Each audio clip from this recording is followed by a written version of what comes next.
الحمد لله نحمده ونستعينه ونستغفره ونعوذ بالله من شرور أنفسنا ومن سيئات أعمالنا من يهده الله فلا مضل له ومن يضلله فلا هادي له وأشهد أن لا إله إلا الله وحده لا شريك له وأشهد أن محمدا عبده ورسوله يا أيها الذين آمنوا اتقوا الله حق تقاته ولا تموتن إلا وأنتم مسلمون يا أيها الناس اتقوا ربكم الذي خلقكم من نفس واحدة وخلق منها زوجها وبث منهما رجالا كثيرا ونساء واتقوا الله الذي تساءلون به والأرحام إن الله كان عليكم رقيبا يا أيها الذين آمنوا اتقوا الله وقولوا قولا سديدا يصلح لكم أعمالكم ويغفر لكم ذنوبكم ومن يطع الله ورسوله فقد فاز فوزا عظيما ثم ما بعد فإن خير الحديث كتاب الله وخير الهدي هدي محمد صلى الله عليه وسلم وشر الأمور محدثاتها وكل محدثة بدعة وكل بدعة ضلالة وكل ضلالة في النار وبعد يقول الله جل وعلا في محكم التنزيل بعد أعوذ بالله من الشيطان الرجيم إلا تنصروه فقد نصره الله إذ أخرجه الذين كفروا ثاني اثنين إذ هما في الغار إذ يقول لصاحبه لا تحزن إن الله معنا وقال جل في علاه ومن يهاجر في سبيل الله ومن يخرج مهاجرا في سبيل الله ثم يدركه الموت فقد وقع أجره على الله تمام تعریف ساری حمد و ثناء عظمت کبریائی بڑائی مکمل عبادات صرف اور صرف اللہ رب العزت ذو الجلال واحد لا شریک کے لیے لائق و استحقاق ہے جو اس سارے جہاں کا حقیقی مالک اور خالق اور رازق اور مدبر اور حاکم بھی ہے جس کے طرف سارے کائنات کی مدد کی پکار حق ہوتی کیونکہ وہ ایک ہی اکیلا حقیقی مددگار پالنہار مشکل کشا اور حاجت روا اور نافع و بار کے صفات کے حامل ہے اور اس اللہ ذو الجلال کے علاوہ سب کے سب اسی کے مخلوق اسی کے بندے اسی کے مدد کے فقیر محتاج رہتے ہیں۔ ابھی آپ کے سامنے سورہ توبہ آیت نمبر 40 اور سورہ نساء آیت نمبر 100 جو موضوع آپ کے سامنے خطبے میں رہے گا انشاءاللہ تعالی رسول اللہ صلی اللہ علیہ وسلم کی ہجرت مبارکہ۔ جیسا کہ آپ دیکھے ہیں 2-4 دن پہلے ہی 1 سال عربی کیلنڈر کا ہجری ختم ہو چکا ہے اور نئے سال میں داخل ہوئے ہیں اور 1445 سال ختم ہوتے ہی ہجرت مبارکہ سے آپ کے اور ہمارے اندر کچھ سبق آنا ضروری ہے۔ ایک سبق نہیں کئی اسباق موجود ہے ہجرت مبارکہ سے آپ کو اور ہم کو ملتے ہیں۔ وہ یہ ہے کہ ذی الحج کے مہینے میں آپ اور ہم دیکھیں ابراہیم علیہ السلام کی قربانی اور اس قربانی کا مقام اور قبولیت اللہ کے نزدیک کتنا بڑا عظیم الشان ہے۔ جس ابراہیم کی اس ادا کو اللہ نے اتنا پسند کیا کہ امت محمدیہ کے اندر بھی ابراہیم کی سنت جاری اور ساری رہے گی اور وہ قربانی کا معاملہ صرف اس حد تک نہیں بلکہ اس سال کے اختتام سے محمد صلی اللہ علیہ وسلم کے بھی بے شمار قربانیاں اپنی امت اور اپنی دینی دعوت کے لیے سیرت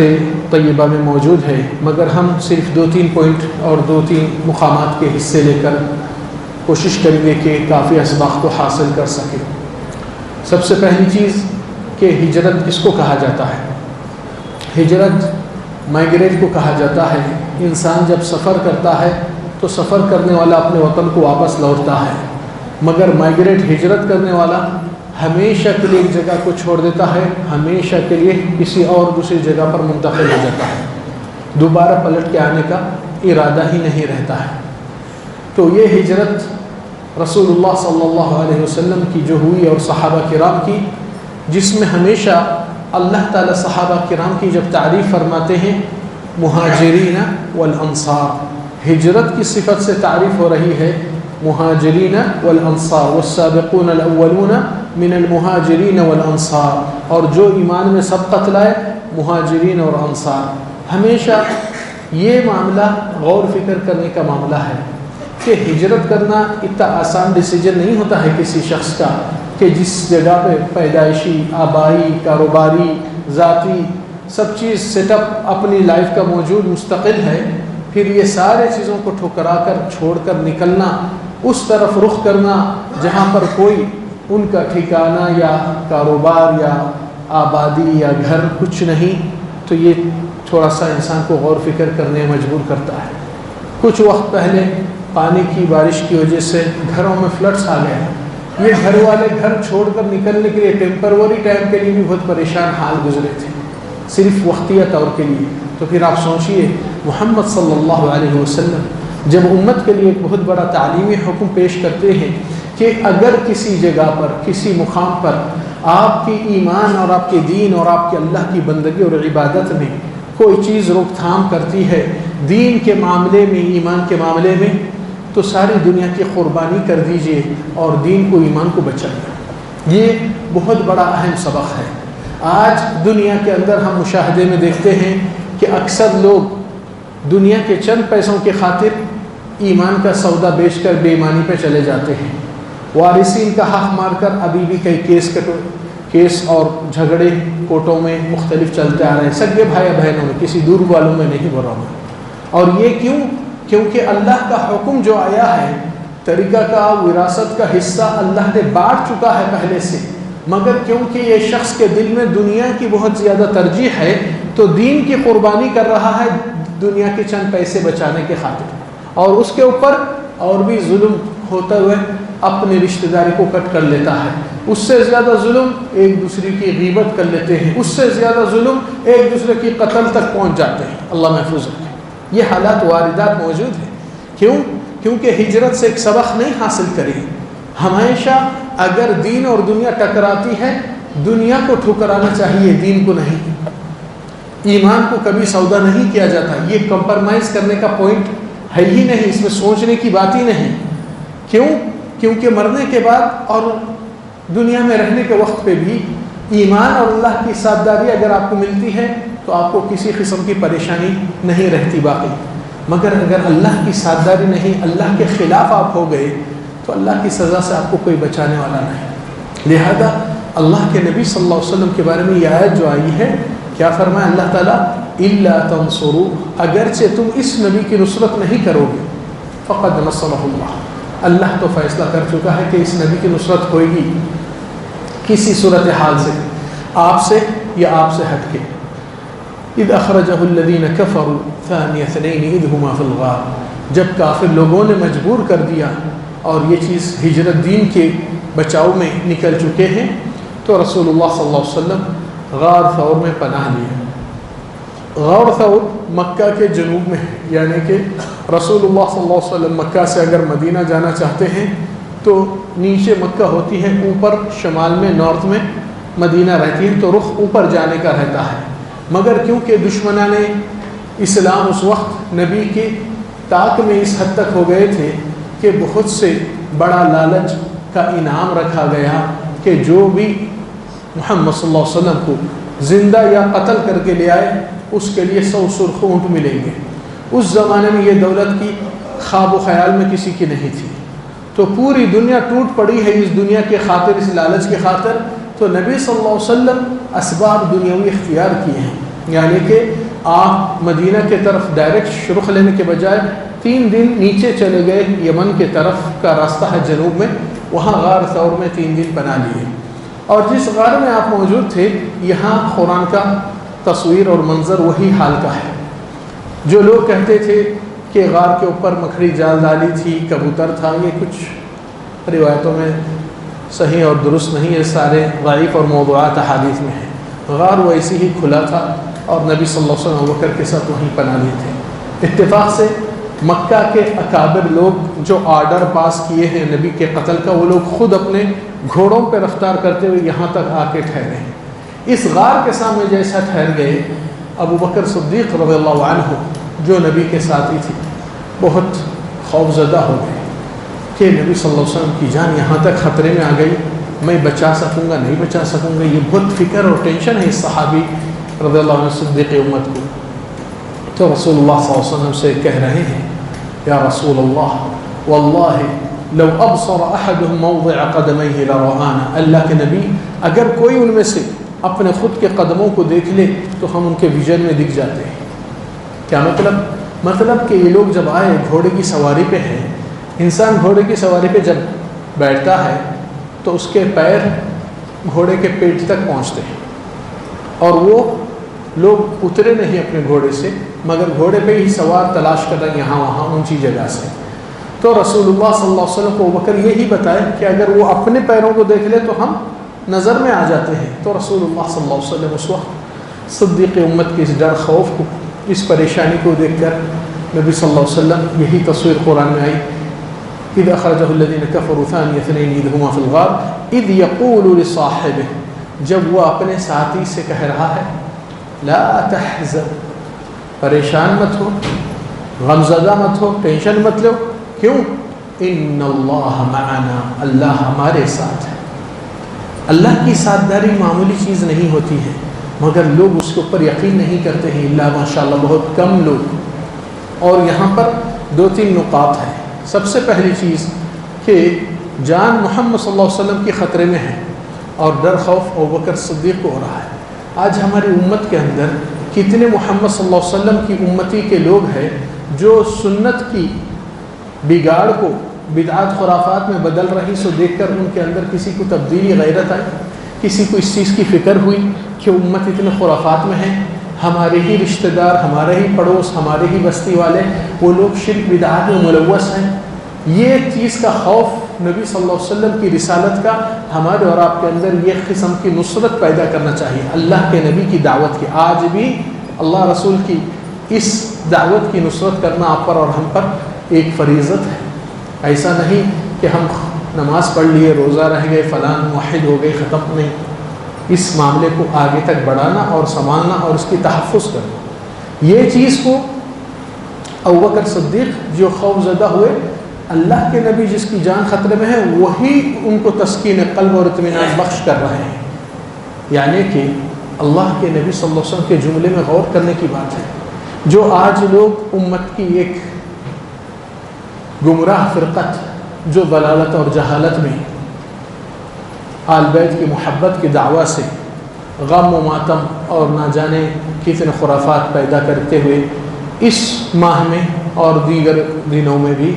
ابوبکر صدیق رضی اللہ عنہ کو گالی گلوچ کرتے ہیں، اور یہ سمجھتے ہیں کہ ابوبکر اور عمر پر گالی اور لعن طعن کرنا یہی دین کا ایک حصہ ہے۔ یہاں یہ آیت بہت بڑا جواب مدلل دے دی ہے۔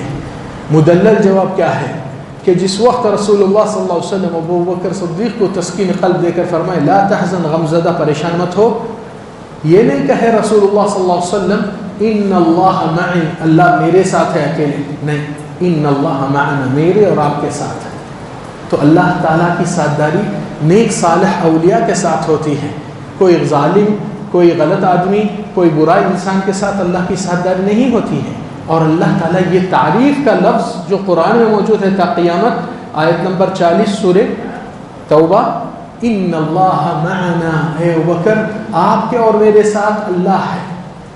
اور ابوبکر کی ساتھداری اللہ کی معیت میں، یہ بہت بڑی فکر مند صحابی تھے جو رسول اللہ صلی اللہ علیہ وسلم جب ہجرت کی اجازت آئی تو رسول اللہ صلی اللہ علیہ وسلم آ کر ابوبکر کو ہی پہلے بتائے کہ ابوبکر ہجرت کا وقت اجازت آ چکا ہے معاملہ۔ ابوبکر جتنا خوش ہوئے اور کہنے لگے یا رسول اللہ صحبت الصحبہ، اے اللہ کے نبی آپ کی ساتھداری رفاقت چاہتا ہوں۔ تو رسول اللہ صلی اللہ علیہ وسلم نے فرمایا صحبت الصحبہ، بے شک ساتھداری رفاقت آپ کی ہی ہے۔ تو ابوبکر صدیق پہلے سے ہی بتائے کہ اللہ کے نبی مجھے معلوم تھا ایک دن ایسا آئے گا، تو میں نے کچھ دن پہلے سے ہی 2 اونٹ کو اچھا چارہ کھلا پلا کر اس کو تندرست کر کے رکھا ہوں تاکہ یہ دن آ جائے تو میں آپ کے ساتھ تیاری میں رہوں۔ تو رسول اللہ صلی اللہ علیہ وسلم کیا فرمائے وَلَكِنْ بِالثَّمَنِ يَا أَبَا بَكْرَ، اے ابوبکر بے شک اس اونٹ کو میں استعمال کروں گا مگر اس کی قیمت چکا کر، اس کا رقم دے کر، اس کی معاوضہ دے کر۔ قلت یا رسول اللہ فداک ابی و امی، اے اللہ کے نبی میرے ماں باپ تم پر قربان، اس کی کیا حیثیت ہے؟ تو رسول اللہ صلی اللہ علیہ وسلم کیا بتانا چاہتے ہیں کہ ہجرت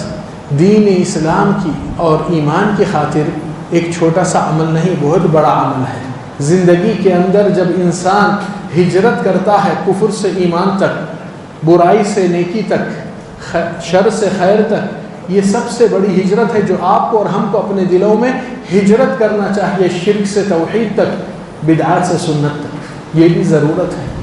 تو رسول اللہ صلی اللہ علیہ وسلم یہ بتائے ابوبکر کو، اے ابوبکر تم مجھ سے زیادہ حقدار نہیں ہیں ہجرت کا اجر پانے میں، کیونکہ میں نے دوسری آیت آپ کے سامنے جو رکھا ہوں، آیت نمبر 100 سورہ نساء میں، وَمَن يَخْرُجْ مِن بَيْتِهِ مُهَاجِرًا إِلَى اللَّهِ وَرَسُولِهِ، اور جو اپنا گھر دار چھوڑ کر ہجرت کرتا ہے اپنے ایمان کو سنبھالنے کے لیے اللہ رسول کی خاطر، جس ایمان کو بسانا ہے اور بچانا ہے، ثم يدركه الموت، پھر وہ ہجرت متمم بھی نہیں کیا، منزل کو نہیں پہنچا جس مقام کی ہجرت کرنے کی جگہ ہے، رستے میں ہی انتقال اور فوت ہو گیا، تو اللہ تعالیٰ کیا فرمائے، فَقَدْ وَقَعَ أَجْرُهُ عَلَى اللَّهِ، اس کا اجر چلتے ہی رہے گا ہجرت کا، اور اس کو ہمیشہ کے لیے جاری اور ساری اللہ پر یہ چیز عطیہ دینے کا یہ وعدہ ہے اللہ کا۔ پھر یہ تعریف جب اللہ سبحانہ وتعالیٰ قرآن مجید میں صحابہ کرام کی ذکر کیے ہیں، یہ نہیں کہے مکہ والوں نے، مکہ کے ایمان والے، ہمیشہ مہاجرین کا لفظ آتا ہے، اور یہ بہت بڑا سبق ہے کہ کیلنڈر پلٹا لیے مگر کیا ہمارے دلوں میں ایمان کی طرف پلٹا دل، برائیوں سے توبہ کرنے کا وقت احساس کیا ہے دل، برائی سے ہجرت کرنے کا احساس اور ارادہ پیدا کیا ہے دل، تو ہجرت کدھر سے برائی سے نیکی تک یہ مومن کے دل میں ہمیشہ طلب اور پیشہ رہنا، بری صحبت اور برے ماحول سے نکل کر نیک ماحول کو تلاش کرنا، ایمان والے کی صحبت ہمیشہ ان کے ساتھ قرآن رہتی ہے، نیک صالح ساتھیاں رہتے ہیں، علماء ربانیین رہتے ہیں، اور ان کے ساتھ اللہ کی بندگی اور اللہ کا ذکر الہی چلتے رہتا ہے۔ غافلوں کی زندگی نہیں جیتی، جس مقصد کے لیے اللہ نے آپ کو اور ہم کو پیدا کیا وہ اللہ کی وحدانیت اور اس کی بڑائی، اپنی بڑائی میں مصروف نہ رہے، کیونکہ یہ غفلت کی زندگی کی طرف رخ ہوتا ہے۔ پھر رسول اللہ صلی اللہ علیہ وسلم اس ہجرت کے اندر جو نکلے ہیں بہت سے مشقت اور دشواری کے ساتھ، اور بہت سے اسباق اس کے اندر پائے جاتے ہیں، جس کے اندر آپ اور ہم دیکھ سکتے ہیں کہ رسول اللہ صلی اللہ علیہ وسلم کو اس ہجرت مبارکہ کے سال ڈیڑھ سال پہلے آپ کے لیے براق کی سواری کا انتظام کیا گیا، جو مکہ سے مسجد اقصیٰ تک ایک ہی رات میں لے کر اور واپس بھی لایا گیا، اور آسمان کا سفر بھی ہوا، اسراء اور معراج کا۔ یہاں پر رسول اللہ صلی اللہ علیہ وسلم کو سخت ضرورت ہے ایسی سواری کی جو جان بچانے کے لیے، مگر اللہ تعالیٰ نے یہاں انتظام نہیں کیا۔ یہاں پر آپ کی خود کی کوشش، خود کی جستجو، خود کی محنت اور مشقت کے ساتھ آپ نے راستے بدل کے جس سفر مکہ سے مدینہ تک 5 دن میں 6 دن میں ہوتا ہے، رسول اللہ صلی اللہ علیہ وسلم 2 ہفتے بعد قباء کو پہنچے ہیں۔ تو کہنے کا مقصد کیا کہ رسول اللہ صلی اللہ علیہ وسلم کے ساتھ جان کے حملے اور خطرہ اور مختلف چیزیں واردات پیش آنے کے باوجود ہجرت کا عمل انتہائی بہت خطرناک موڑ سے گزرا ہے، اور رسول اللہ صلی اللہ علیہ وسلم اس محنت کو اور اس جستجو کو جاری رکھے کہ اسباب کو لیں اور اللہ تعالیٰ مسبب الاسباب پہ ٹیکہ رکھ کے توکل کریں۔ جب یہی ہجرت مبارکہ کا معاملہ ہوا، تاریخ کو تدوین عمر فاروق رضی اللہ عنہ اپنی خلافت میں جب تاریخ کو کیلنڈر کو بنانا چاہے تو سوچے تھے کہ کیا نبی صلی اللہ علیہ وسلم کو پہلی مرتبہ وحی آئی سو اقرا، کیا اسی دن سے تاریخ شروع ہو جائے؟ سوچے کہ نہیں، اگر زندگی میں اسلام کے لیے کسی بڑی ٹرننگ پوائنٹ آئی ہے تو وہ ہے ہجرت مبارکہ۔ یہ ہجرت مبارکہ ایک معمولی چیز نہیں، بہت اہمیت والی ہے، جس کے اوپر ہمارا تاریخ اور ہمیشہ ہجری بول کے لکھتے ہیں، یعنی ہجرت مبارکہ سے۔ تو رسول اللہ صلی اللہ علیہ وسلم جب اپنے دین اور ایمان کے لیے اتنے سارے چیزوں کی قربانی دے سکتے ہیں، کیا آپ اور ہم ایک فجر کے لیے چھوٹی سی نیند کی قربانی نہیں دے سکتے؟ اللہ کی بارگاہ میں ٹھہرنے کے لیے، اس کے شکر گزار بندے بننے کے لیے کیا اپنی چھوٹی سی خواہش کو توڑ نہیں سکتے؟ تو پھر کئی کی بندگی ہے؟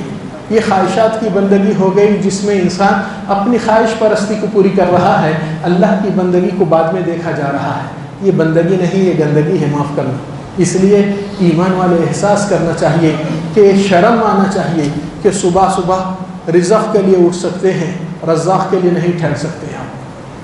بہت افسوس ہے، چلو ایک بار غفلت ہوتی، تھک گیا انسان، بیمار ہو، کچھ الگ بات عذر ہے، مگر بغیر عذر کے اپنا پیشہ روزمرہ کا یہی پھر کہنا ہے اللہ ہمارے گھر میں خیر و برکت نہیں، صحت میں بیماری، علالت، پریشانیاں، ٹینشناں، قرضے، مختلف پریشانیوں سے گزرتے ہیں،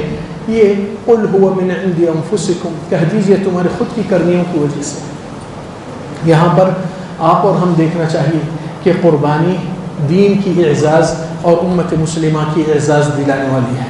اگر دین کے لیے کوئی قربانی نہیں دیتا ہے تو یہ دین کبھی معزز نہیں ہوتا۔ صحابہ کرام رضوان اللہ علیہم جو مکہ سے ہجرت کر کے مدینہ کو آئے، آپ کو معلوم اکثر صحابہ کرام نبی صلی اللہ علیہ وسلم کے ساتھ مدینہ میں ان کے گھر آبادی رہائش ہو گئی، مگر صحابہ کرام کی 80% قبر مدینہ میں نہیں ہے۔ صحابہ کرام کے 80% قبریں مدینہ سے نکل کر کئی ترکی میں، کئی شام میں، کئی مصر میں، کئی یمن میں، کئی عراق میں، جہاں تک بھی اس اسلام اور توحید کو پھیلانا تھا وہ لوگ اپنی ہر چیز کی قربانی کر کے نکل چکے ہیں اس دین کی، اللہ کی وحدانیت کی بڑائی کے لیے۔ ہمارے پاس ہمارے خود کے اندر ہمارا دین محفوظ نہیں ہو رہا ہے، ہماری توحید کو سیکھنے کے لیے فرصت اور وقت نہیں، ہمارے نبی صلی اللہ علیہ وسلم کی رسالت کی نصرت کرنے کے لیے ذری بھی سوچ اور فکر بھی نہیں، الا ماشاء اللہ۔ آج بھی رسول اللہ صلی اللہ علیہ وسلم کے لیے یہ پیغام دے چکے ہیں اللہ تعالیٰ، الا تنصروہ، اگرچہ تم اس نبی کی نصرت نہیں کریں گے اللہ تعالیٰ کسی اور سے کرا دے گا، مگر آپ اس شرف سے محروم رہیں گے اور نبی کی محبت کے دعوے دار صرف باقی رہیں گے، ثبوت نہیں لا سکے۔ قل ان کنتم تحبون اللہ فاتبعونی، اگرچہ تم سچ سے اللہ سے محبت رکھتے ہیں تو تقاضا کیا ہے؟ فاتبعونی، محمد صلی اللہ علیہ وسلم کی اتباع کیجیے۔ محمد صلی اللہ علیہ وسلم کی اتباع کا معاملہ کیا ہے؟ کیا راستہ تھا؟ لائف سٹائل کیا تھی آپ صلی اللہ علیہ وسلم کی؟ قل هذه سبیلی ادعو الی اللہ، کہہ دیجئے محمد صلی اللہ علیہ وسلم یہ میرا راستہ ہے، یہ میری زندگی کا طریقہ ہے کہ لوگ کو اللہ کی وحدانیت کی طرف دعوت دوں، لوگ کو شرک سے آگاہ کروں، بچاؤں۔ اور کیسا بچاؤں؟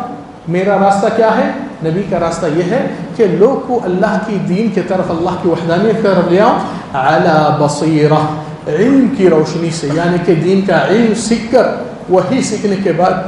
صحیح علم کو پہنچا سکتے ہیں۔ آپ اکیلے ہیں کیا اس مشن میں؟ اللہ سبحانہ وتعالیٰ اسی آیت میں فرمائے علی بصیرۃ انا ومن اتبعنی، میں اور جو میرا ساتھ دینا چاہتے ہیں، جو میرے پیچھے چلتے ہیں اس راستے پہ، وسبحان اللہ وما انا من المشرکین۔ ہمارا مشن کا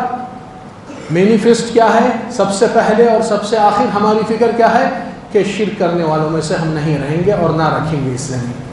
مشن بہت بڑا ہے، اس لیے امت کے لیے آج رسوائی اور ذلت و خار کس بنا پہ ہو رہی ہے کہ لوگوں نے نبی کا دعویٰ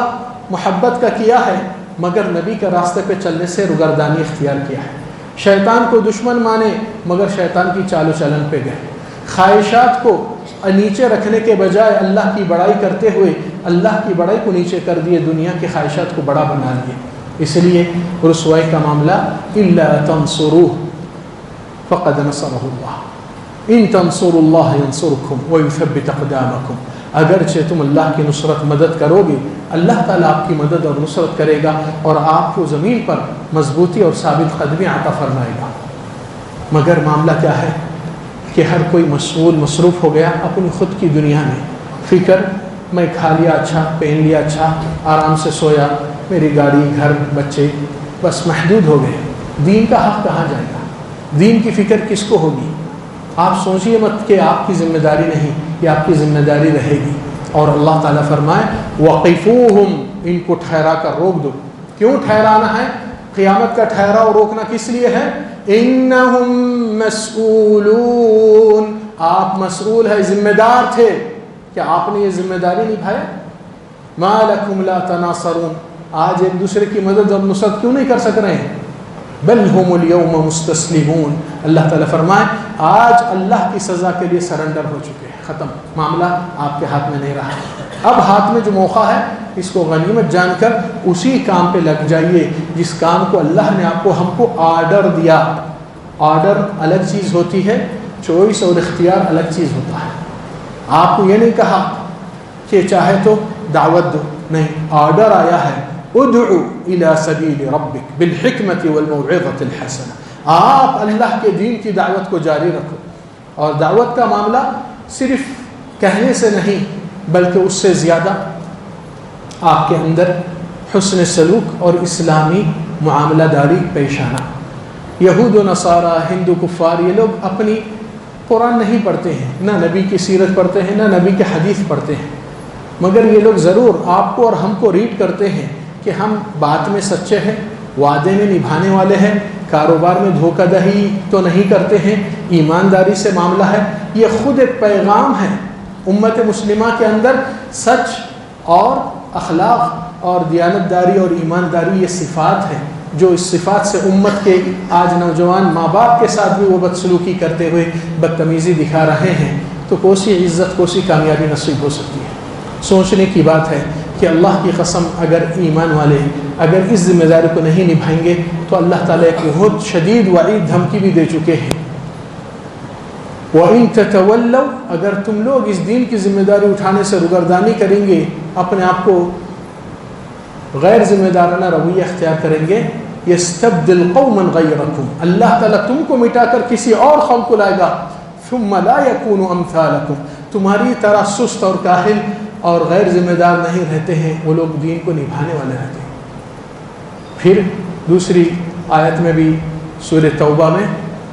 اللہ تعالیٰ فرمائے فَسَوْفَ يَأْتِ اللَّهُ، اللہ تعالیٰ تم کو ہٹا کر مٹا کر ایسی قوم کو پیدا کرے گا، يُحِبُّهُمْ وَيُحِبُّونَ، جو اللہ کی صحیح محبت رکھتے ہیں اور اللہ ان سے بھی محبت کرتا ہے۔ أَعِزَّةٍ أَذِلَّةٍ عَلَى الْمُؤْمِنِينَ أَعِزَّةٍ عَلَى الْكَافِرِينَ، ایمان والوں کے درمیان بہت اپنا بازو جھکا کر چلتے ہیں، ایک دوسرے کے اوپر اپنا اونچا پن گھمنڈ نہیں دکھاتے، چاہے پیسے کا غرور، چاہے دولت کا غرور، چاہے عہدے کا، چاہے کسی پوزیشن کا۔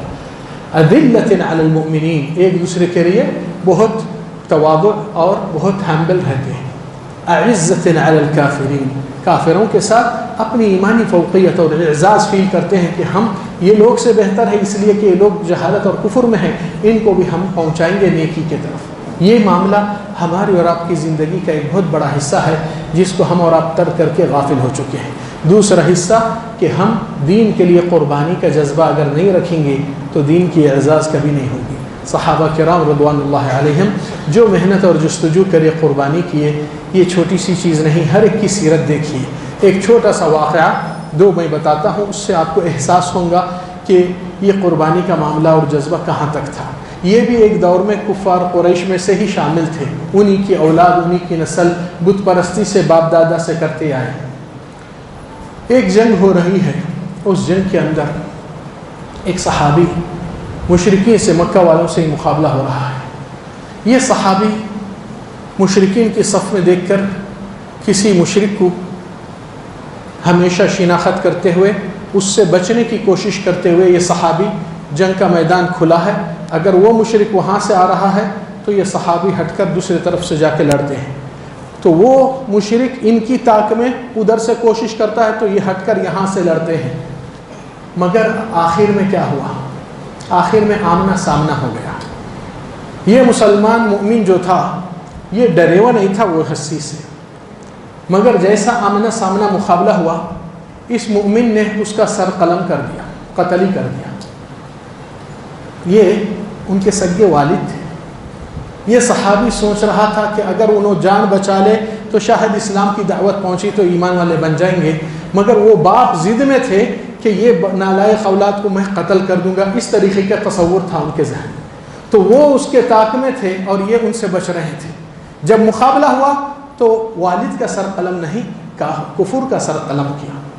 اس سے انداز ہوا کہ قربانی کا معاملہ چھوٹا موٹا نہیں تھا صحابہ کرام کے پاس۔ اسی طریقے سے مصعب بن عمیر رضی اللہ عنہ اور سعد بن ابی وقاص، یہ دو صحابہ تھے جو اسلام لائے بہت کم عمر میں، 17، 18، 19 سال کے، اور ان کی خاصیت یہ تھی کہ مصعب کو ان کے ماں باپ بہت مالدار پیسے والے خاندان تھے، اور مصعب کی خاصیت اور تعریف یہ ہوتی تھی کہ مصعب بن عمیر اس جاہلیت کے دور میں اگر ایک جوڑا پہنے، اتارنے کے بعد زندگی بھر نہیں پہنتے تھے، اور اگر کسی گلی سے گزرے، گلی میں پیچھے چلنے والے خوشبو سن کر کہتے ہیں مصعب یہاں سے گزرا ہے۔ یہ مرفہ حال زندگی اس کے ماں باپ نے لاڑ پیار سے اس کو ہر چیز، ہر خواہش، ہر آرام اس کے لیے میسر کری۔ جیسا مصعب بن عمیر رضی اللہ عنہ ایمان لائے اور مسلمان ہوئے اور اسی طرح سعد بن ابی وقاص تو ہوا کیا؟ ہوا یہ کہ ان کے والدہ بھوک کی ہڑتال کر لیا تاکہ عرب زمانے میں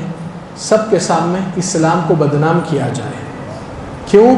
کہ جو ماں باپ نے ان کو پالا پوسا، بہت لاڈ پیار میں خواہشاں پوری کیا، یہ دین آ کر ان کو ان سے الگ کر دیا، ان کو اس حالت میں ماں باپ کو صلہ دے رہا ہے۔ تو وہ ہڑتال کس بات کی تھی؟ بھوک اور پانی نہیں نہانے سے، اور اس حالت میں کمزور ہوتی ہے، علالت ہوتی ہے وہ ماں کی صحت، اور دنیا والے ہر طرح سے ان کو ٹوکتے ہیں، کہتے ہیں کہ جاؤ دیکھو ماں کی صحت کو ٹھیک کرو، اور اس طریقے سے بار بار ان کے اوپر پریشر آ رہا تھا سوسائٹی سے۔ تو دونوں کا بھی ایک موقف ہوا الگ الگ طریقے سے۔ وہ گئے اپنی ماں سے کہے، امی جان اللہ کی قسم واللہ لو ان فیک 100 نفس،